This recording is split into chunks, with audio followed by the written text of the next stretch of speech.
What if I told you that the most feared assassination weapon of the Cold War wasn't some high-tech gadget from a spy movie, but an ugly metal pipe that looked like plumbing equipment?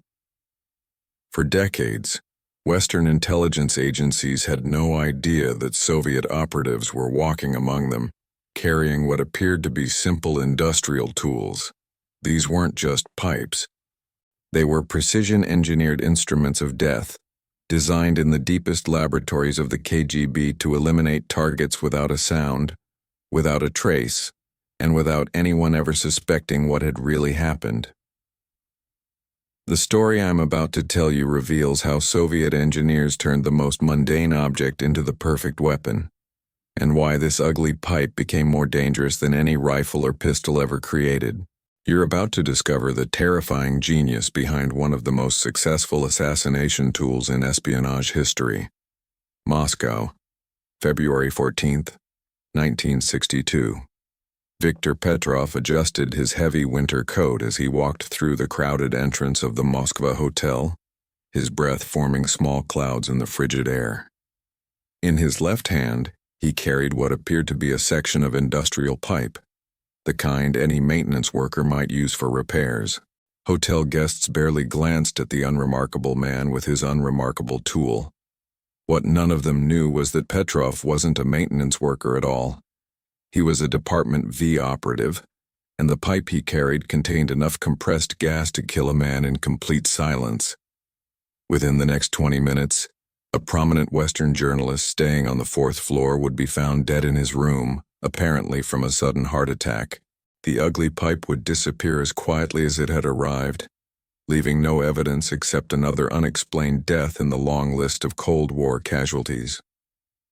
Before we dive deeper into this incredible story, if you're enjoying this type of content that reveals the hidden secrets of espionage history, hit that like button below. Subscribe to the channel so you don't miss the next historical revelations, and tell me in the comments, did you know this story? Now let's discover how it all began. The development of what Soviet engineers internally called the service pipe began in 1959 during one of the most intense periods of the Cold War. Nikita Khrushchev had made it clear that the Soviet Union needed to eliminate Western operatives and defectors without creating international incidents. Traditional assassination methods were becoming increasingly problematic. Gunshots drew attention, poisonings left traces. Staged accidents required too much preparation and often failed.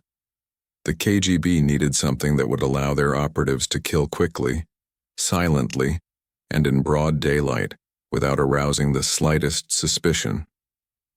The solution came from an unlikely source within the Soviet engineering community.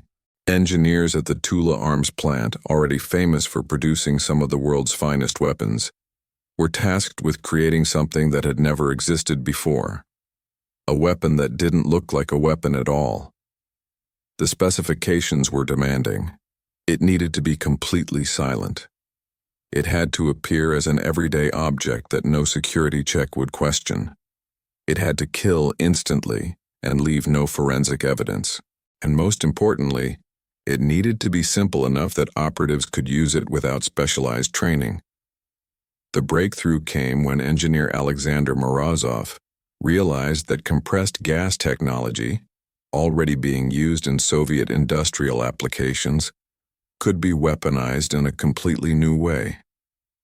His team began experimenting with a device that looked like a standard metal pipe, but contained a sophisticated internal mechanism. The pipe was hollow, with a small chamber at one end that could hold a pressurized cartridge of carbon dioxide. When activated by a simple trigger mechanism disguised as a pipe fitting, the gas would be released with tremendous force through a nearly invisible hole at the other end. The genius of the design wasn't in its complexity, but in its simplicity. The weapon could be carried openly in any situation where industrial tools might be present. Airports, hotels, government buildings, even diplomatic receptions rarely questioned maintenance workers carrying plumbing supplies. The Soviet engineers had created the perfect camouflage for the perfect weapon. The technical specifications of the service pipe were remarkably sophisticated for such a simple-looking device. The outer casing was made from standard Soviet steel tubing, deliberately manufactured to match common industrial pipe specifications. The internal mechanism, however, was precision-engineered to tolerances that rivaled the finest firearms. The pressure chamber could hold a specially designed cartridge containing nearly pure carbon dioxide compressed to 3,000 pounds per square inch.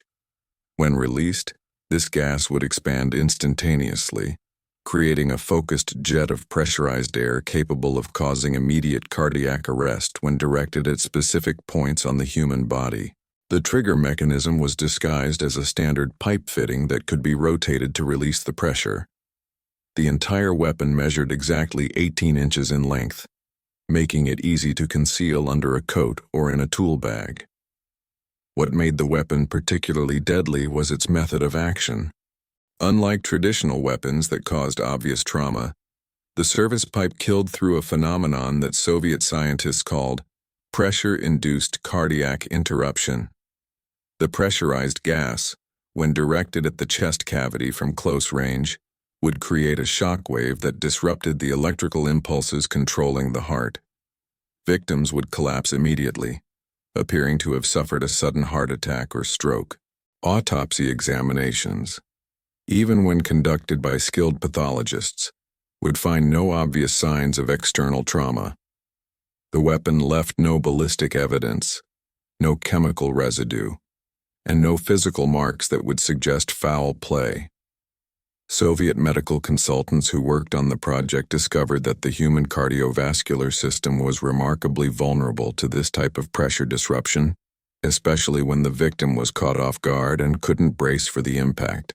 If you're finding this content fascinating, hit that like button and subscribe to the channel for more stories about Cold War secret weapons and espionage technologies that changed the course of history. The first operational deployment of the service pipe occurred in Prague in early 1960, when KGB operative Mikhail Volkov used one to eliminate a Czech dissident who had been passing information to Western intelligence. Volkov, posing as a heating repair technician, gained access to the target's apartment building during normal business hours. He encountered his target in the building's lobby, apparently by coincidence. After a brief conversation about heating problems in the building, Volkov positioned himself close enough to use the weapon. The target collapsed immediately, and Volkov calmly continued his repair work for another 20 minutes before leaving the building. Local authorities attributed the death to natural causes, and the incident never appeared in Western intelligence reports. The success of this operation led to expanded use of the weapon throughout Eastern Europe and beyond. Soviet operatives began carrying service pipes into NATO countries, using them to eliminate defectors, double agents, and Western operatives who had become too effective in their intelligence gathering. The weapon proved particularly useful in situations where traditional firearms would have been impossible to deploy.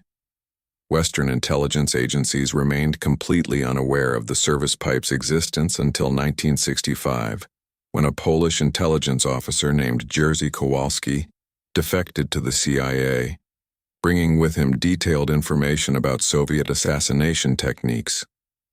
Even then, American and British intelligence found Kowalski's reports difficult to believe.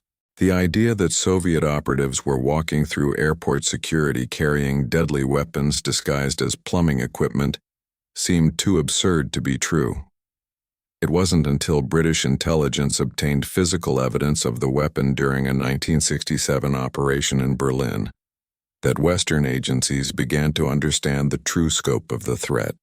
The captured service pipe was immediately sent to weapons experts at the British Royal Armament Research and Development Establishment, where analysis confirmed its deadly effectiveness. British scientists were particularly impressed by the weapon's ingenious simplicity and its complete invisibility to standard security procedures. The revelation of the service pipe's existence forced Western intelligence agencies to completely revise their understanding of Soviet assassination capabilities. Previously, agencies had focused on detecting traditional weapons and known poisons. The idea that everyday objects could be weaponized to this degree represented a fundamental shift in thinking about personal security. NATO countries began implementing new security protocols that included closer inspection of maintenance workers and their tools. Airports started requiring detailed documentation for anyone carrying industrial equipment. Hotel security procedures were revised to include background checks on all service personnel. However, these countermeasures proved largely ineffective against an enemy that had already perfected the art of hiding in plain sight. Soviet operatives simply adapted their covers and continued their operations, often using legitimate maintenance work as perfect camouflage for their real activities. The long-term impact of the service pipe extended far beyond its immediate operational use. The weapon represented a new philosophy in assassination technology that prioritized invisibility over raw destructive power. This approach influenced the development of numerous other Soviet weapons systems throughout the 1960s and 1970s. The concept of disguising weapons as everyday objects became a cornerstone of KGB operational doctrine, leading to the creation of explosive cigarette packs, poison-filled fountain pens, and countless other devices that appeared harmless but carried deadly secrets. The psychological impact on Western intelligence was equally significant. Operatives who had once felt relatively safe in public spaces began to view every maintenance worker, every construction project, every industrial tool as a potential threat. The paranoia that resulted from this shift in perception may have been as valuable to the Soviets as the actual weapons themselves. The service pipe also demonstrated the Soviet Union's remarkable ability to apply advanced engineering principles to unconventional problems. While Western nations were investing heavily in sophisticated electronic surveillance and computer technology, Soviet engineers were proving that simple mechanical solutions could be just as effective in achieving strategic objectives. The weapon's success encouraged further innovation in what intelligence agencies now call concealable delivery systems, a field that continues to evolve in modern espionage operations. Even today, security experts consider the service pipe one of the most ingenious weapons ever created, not because of its destructive power, but because of its perfect integration of form and function. Looking back at the service pipe's place in Cold War history, it represents something larger than just another weapon in the vast arsenal of espionage tools.